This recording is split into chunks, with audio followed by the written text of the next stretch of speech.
Hello travellers, லைஃப்பில் பல கோவில்களுக்கு நம்ம ரெகுலராக போயிட்டு வந்துக்கிட்டு தான் இருப்போம். ஒரு சில கோயில்களுக்கு லைஃப்பில் ஒரு டைமாவது போகணும் அப்படிங்கிற மாதிரியான ஒரு சில கோயில்கள் இருக்கும். அந்த லிஸ்ட்டில் இருக்க கோயிலை தான் இன்றைக்கி நம்ம பார்க்க போகிறோம்.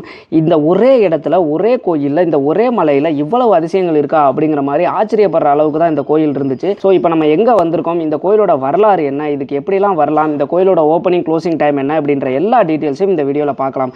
இந்த மாதிரியான தமிழ்நாட்டில் இருக்க பல கோயில்களுக்கு நாங்கள் போய் அந்த கோயிலோட வரலாறு என்ன, அந்த கோயிலுக்கு எப்படி போகலாம், அந்த கோயிலில் போனால் என்னென்ன பண்ணணும், என்னென்ன பண்ணக்கூடாது, அந்த கோயிலில் பார்க்க வேண்டிய முக்கியமான இடங்கள் என்னென்ன அப்படிங்கிறத பற்றி ரொம்ப டீட்டெயிலாக நம்ம ரெகுலராக சொல்லிக்கிட்டு வர்றோம். ஸோ இந்த மாதிரியான இன்ஃபர்மேஷன்லாம் உங்களுக்கு யூஸ்ஃபுல்லாக இருக்கும். நீங்களும் இந்த மாதிரி பல இடங்களுக்கு போவீங்க அப்படின்னா நம்ம சேனலை மறக்காமல் சப்ஸ்கிரைப் பண்ணி பெல் ஐக்கானை கிளிக் பண்ணி வச்சுக்கோங்க. இது உங்களுக்கு ரொம்ப யூஸ்ஃபுல்லாக இருக்கும். இப்போ நம்ம எங்கே வந்திருக்கோம் அப்படின்னு பார்த்தீங்கன்னா, தமிழ்நாடு ஃபுல்லாகவுமே பல பேருக்கு காவல் தெய்வமாகவும் குல தெய்வமாகவும் விளங்குற அழகர் கோவிலுக்கு தான் வந்திருக்கோம். இந்த கோவிலோட வரலாறு என்ன, இங்கே வந்தீங்கன்னா நீங்கள் ப்ராப்பராக எப்படி சாமி கும்பிடணும் அப்படின்றது எல்லாத்தையுமே டீட்டெயிலாக நாங்கள் சொல்கிறோம்.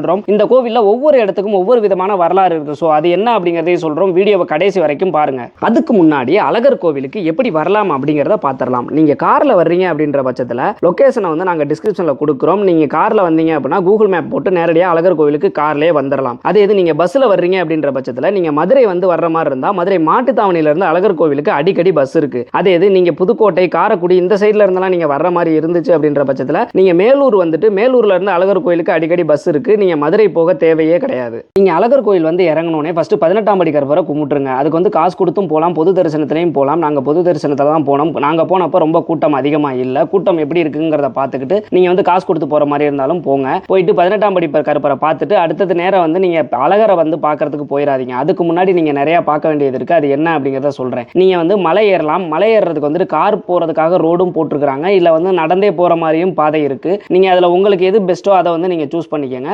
அடிக்கடி மலைக்கு பஸ்ஸும் போயிட்டு வந்துக்கிட்டு தான் இருக்குது. சப்போஸ் நீங்கள் நடந்து போக முடியாது அப்படின்ற பட்சத்தில் உங்கள்ட்ட காரும் இல்லை அப்படிங்கிற பட்சத்தில் நீங்கள் பஸ்லேயே மலை ஏறிடலாம். முக்கியமான ஒரு விஷயம், நீங்கள் அழகர் கோயில் போய் இறங்கணுன்னே உங்களோட பொருள் எல்லாமே ரொம்ப சேஃபாக வச்சுக்கோங்க. ஏன்னா அங்கே குரங்குகள் ரொம்ப அதிகமாக இருக்கும். அதனால உங்களோட பொருளை பறிச்சுட்டு போகிறதுக்கான வாய்ப்புகள் அதிகமாக இருக்குது. எங்கள்கிட்ட குரங்கு பொருளை பறிச்சுட்டு போயிருச்சு. ஸோ அந்த மாதிரி உங்களுக்கு நடக்கக்கூடாது அப்படின்னு பார்த்தீங்கன்னா உங்கள் பொருளை ரொம்ப சேஃபாக வச்சுக்கோங்க. நீங்கள் மலை ஏற ஸ்டார்ட் பண்ணிட்டீங்க அப்படின்னா போகிற வழியில் தான் பார்த்தீங்க அப்படின்னா பழமுதிர் சோலை இருக்கும். ஆனால் நீங்கள் பழமுதிர் சோலையிலே நிற்கக்கூடாது.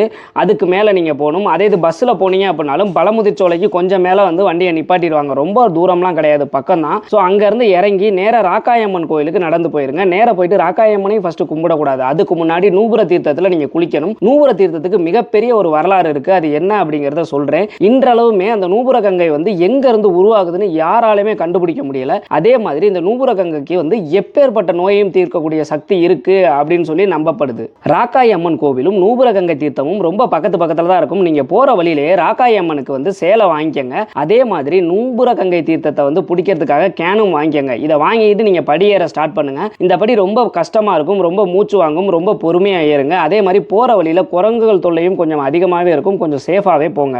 நீங்கள் நூபுர கங்கை தீர்த்தத்தில் குளிக்கிறதுக்கு பொது வழியும் இருக்கும். அமௌண்ட் கொடுத்து பே பண்ணியும் போகலாம். அமௌண்ட் கொடுத்து போகிறது கொஞ்சம் சீக்கிரமாகவே போக முடியும். பொது வழியில் போனீங்கன்னா கொஞ்சம் டைம் ஆகும். அங்கே போயிட்டு நூபுர கங்கை தீர்த்தத்தில் நீங்கள் குளிச்சுட்டு வெளியில் வரணும். இப்போ நூபுர கங்கை தீர்த்தத்தோட வரலாறு என்ன அப்படிங்கிறத பார்த்துருவோம். பல ஆராய்ச்சியாளர்கள் இந்த நூபுர கங்கை தீர்த்தம் எங்க இருந்து ஸ்டார்ட் ஆகுது அப்படிங்கிற மாதிரி ஆராய்ச்சி பண்ணி பார்த்துட்டாங்க. ஆனால் அவங்களால கண்டுபிடிக்கவே முடியல. அதனால இந்த நூபுர கங்கை தீர்த்தம் சொர்க்கத்திலிருந்து வர்றதா நம்பப்படுது. விஷ்ணு பகவான் அவரோட வாமன அவதாரத்தின் போது மண்ணுலகத்துல ஒரு காலையும் விண்ணுலகத்துல ஒரு காலையும் வைப்பாரு. அப்ப விண்ணுலகத்துக்கு அவரை வரவேற்கிற விதமா பிரம்மர் அவரோட கமண்டலத்துல இருந்த கங்கை நீரை எடுத்து அவர் காலுக்கு அபிஷேகம் பண்ணுவாரு. அவர் காலில் இருந்து விழுந்த அந்த ஒரு சில துளிகள் அழகர் மலையில விழுந்திருக்கு. இதுதான் நூபுர கங்கை தீர்த்தம் அப்படின்னு அழைக்கப்படுது. இந்த தீர்த்தத்துல பாத்தீங்க அப்படின்னா இரும்பு சத்தும் தாமிர சத்தும் அதிகமாவே இருக்கு அப்படின்னு சொல்லி ஆராய்ச்சியாளர்கள் சொல்றாங்க. இந்த தீர்த்தத்துல குளிச்சுட்டு நீங்க ராக்காயம்மனை வழிபட்டீங்க அப்படின்னா உங்களோட வேண்டுதல் நிறைவேறும் அப்படின்னு நம்பப்படுது. வருஷத்துல ஒரு டைம் பாத்தீங்கன்னா அழகரே ராக்காயம்மனை பார்க்கறதுக்காக இந்த இடத்துக்கு வருவாரு. இந்த ராக்காயம்மன் பல பேருக்கு குலதெய்வமாகவும் காவல் தெய்வமாகவும் இருக்காங்க. அமாவாசை அன்னைக்கு இந்த நூபுர கங்கை தீர்த்தத்துல குளிச்சுட்டு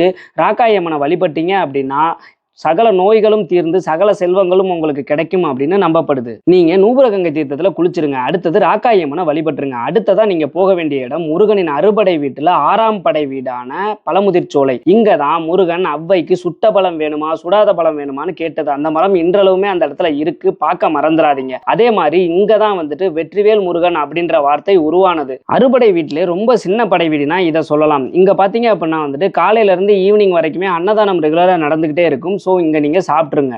வெற்றிவேல் முருகனுக்கு அரோகரா அப்படின்னு சொல்லிட்டு பழமுதிர்ச்சோலை முருகனை கும்பிட்டுட்டு அடுத்ததா நீங்க போக வேண்டிய இடம் 18ஆம் படி கருப்பர். 18ஆம் படி கருப்பரோட வாழ்க்கை வரலாறு தெரியாதவங்க யாருமே இருக்க மாட்டீங்க. இருந்தாலும் நாங்களும் எங்க ஸ்டைல்ல ஒரு தடவை சொல்லிடுறோம். கள்ளழகரை தரிசிக்க வர்ற மலையாள மன்னர் ஒருவர் அழகரோட அழகுல மயங்கி எப்படியாவது அழகரை அவரோட நாட்டுக்கு தூக்கிட்டு போயிடணும்னு நினைக்கிறாரு. அதனால அவர் நாட்டுக்கு போய் மந்திரவாதிகள்கிட்ட சொல்லி 18 மந்திரவாதிகளை அழகரை எப்படியாவது தூக்கிட்டு வாங்கன்னு அனுப்பி வைக்கிறாரு. அவங்களும் காவல் தெய்வமான கருப்பை கூப்பிட்டுக்கிட்டு அழகர் கோயில் வந்து சேர்றாங்க. அழகர் கோயிலோட வாசல்லையே கருப்பரை வந்து காவலுக்கு வச்சுட்டு அவங்க வந்து சிலையை எடுத்துட்டு வர்றதுக்காக உள்ளர போறாங்க. இந்த 18 மந்திரவாதிகளும் கோயிலோட ஒவ்வொரு மூலையில உட்காந்து கண்ணுல மை தடவி வேற யார் கண்ணுக்கும் அவங்க தெரியாத மாதிரி உட்காந்து மந்திரம் ஓத ஆரம்பிக்கிறாங்க. கோயில்ல வைக்கிற நெய்வேத்தியத்தை அவங்க டெய்லி சாப்பிட்றாங்க. அதே மாதிரி தொடர்ந்து மந்திரங்களை சொல்லிக்கிட்டே இருக்கிறாங்க. சாமிக்கு வைக்கிற நெய்வேத்தியம் டெய்லி குறையிறத கண்டுபிடிக்கிற ஐயர்கள் அரசர்கிட்ட போய் சொல்றாங்க. அரசரும் சாமிக்கு வைக்கிற நெய்வேத்திய பொங்கல்ல மிளகு கொஞ்சம் சேர்த்து வைங்க அப்படிங்கிற மாதிரி சொல்றாங்க. அவங்களும் அதே மாதிரி செய்யறதுனால இதை எடுத்து சாப்பிட்ற மந்திரவாதிகள் காரம் தாங்க முடியாம கண்ணுல தண்ணி வந்து மை அழிஞ்சு அவங்க வெளிப்படுறாங்க. அந்த 18 பேரையும் பிடிக்கிற மன்னர் அந்த 18 பேரையுமே உயிரோட கோவிலுக்கு முன்னாடியே புதைக்கிறாரு. ஆனா கள்ளழகரோட அழகுல மயங்கின கருப்பர் நான் அழகருக்கு காவல் தெய்வமா இங்கேயே இருக்கேன் அப்படின்னு கேட்டுக்கிறாரு. அன்றுல இருந்து இன்று வரைக்கும் 18ஆம் படி கருப்பர் இங்கதான் காவலுக்கு இருக்காரு. இன்று வரைக்குமே அழகர் கோவிலோட கணக்கு வழக்கு எல்லாத்தையுமே கருப்பர்கிட்ட படிச்சு காமிக்கப்படுது. அழகர் கோவிலுக்கு மட்டும் காவல் தெய்வமா இல்லாம கருப்பர் மதுரை மக்களுக்கே காவல் தெய்வமாவும் குல தெய்வமாவும் விளங்குறாரு. நீங்கள் அழகர் கோவில் போய் கருப்பர்கிட்ட வேண்டிக்கிட்டு வந்தீங்க அப்படின்னா அது நிறைவேறும். அப்படி நிறைவேறினதுக்கு அப்புறம் நீங்கள் அருவா அடித்து வைக்கலாம். அந்த மாதிரி எத்தனை பேர் அருவா அடித்து வச்சிருக்காங்கன்னு பாருங்க. இதுவே கருப்பரோட சக்திக்கு ஒரு சாட்சியாக இருக்குது. அடுத்ததான் நீங்கள் அழகுக்கே பேர் போன கள்ளழகரை பார்க்கலாம். கள்ளழகரை பார்க்கறதுக்கு பொது தரிசனமும் இருக்குது, சிறப்பு தரிசனமும் இருக்குது. பொது தரிசனத்தில் நீங்கள் போகிறதே எங்களை கேட்டால் பெட்டர்னு தான் சொல்லுவோம். ஏன்னா ரெண்டுக்கும் பெரிய டிஃப்ரெண்ட் இல்லை. கிட்டத்தட்ட உள்ளே போகையில் 2 பேரையும் ஒன்றா தான் விடுறாங்க. அங்கே போயிட்டு அழகர் முன்னாடி நின்னா எவ்வளோ நேரம் பார்த்தாலுமே கொஞ்சம் கூட சலிக்காது. அழகர் அவ்வளவு அழகாக இருந்தார். அழகரை கும்பிட்டு வெளியில் வந்தீங்கன்னா அன்னதானம் போடுவாங்க. அன்னதானத்தை நீங்கள் சாப்பிடலாம். அதுக்கப்புறமேட்டு அழகர் கோயில் ஸ்பெஷல் சம்பா தோசையை நீங்கள் ட்ரை பண்ணுறதுனா ட்ரை பண்ணலாம்.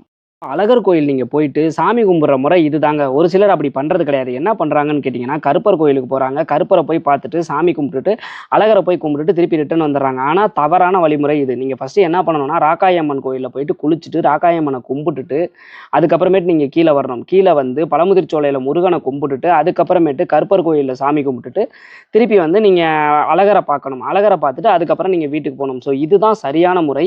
இந்த முறையில் நீங்கள் கும்பிட்டுட்டீங்க அப்படின்னா உங்களுக்கு முழு பலனும் கிடைக்கும். அதே மாதிரி ஒரே இடத்துல இத்தனை கோவில் இருக்கிறதுனால இத்தனை சாமியை நீங்க தரிசிக்கிறதுனால உங்களுக்கு புண்ணியம் அதிகமாகவே கிடைக்கிறதுக்கான வாய்ப்புகள் இருக்கு. உங்கள்கிட்ட ஒரு கேள்வி, நீங்கள் கடைசியாக எப்போ அழகர் கோயில் போனீங்க? நீங்கள் அழகர் கோயில் போயிருக்கீங்களா, போனது இல்லையா? அப்படி அழகர் கோயில் போயிருந்தா நான் சொன்ன மாதிரி இந்த மாதிரி முறையில் தான் நீங்கள் சாமி கும்பிட்டீங்களா, இல்லை அழகரை மட்டும் பார்த்துட்டு வந்துட்டீங்களா அப்படிங்கிறத கமெண்ட் செக்ஷனில் சொல்லுங்கள். இதே மாதிரி அடுத்ததாக எந்த கோயில் போய் அந்த கோயிலோட வரலாறு சொல்லலாம் அப்படிங்கிறதையும் கமெண்ட் செக்ஷனில் சொல்லுங்கள். ஸோ தயவுசெய்து நீங்கள் எங்களுக்கு ஸ்பான்சர் பண்ண வேணாம். இந்த வீடியோக்கு ஒரு லைக்கை போட்டு சப்ஸ்கிரைப் பண்ணி உங்கள் ஃப்ரெண்ட்ஸ் அண்ட் ஃபேமிலிக்கு ஷேர் பண்ணி விடுங்க. அதுவே எங்களுக்கு பண்ணுற மிகப்பெரிய உதவியாக தான் இருக்கும். மீண்டும் ஒரு வீடியோவில் சந்திக்கும் வரை உங்களிடம் விடைபெறுவது உங்கள் நண்பன் அருண். பாய்.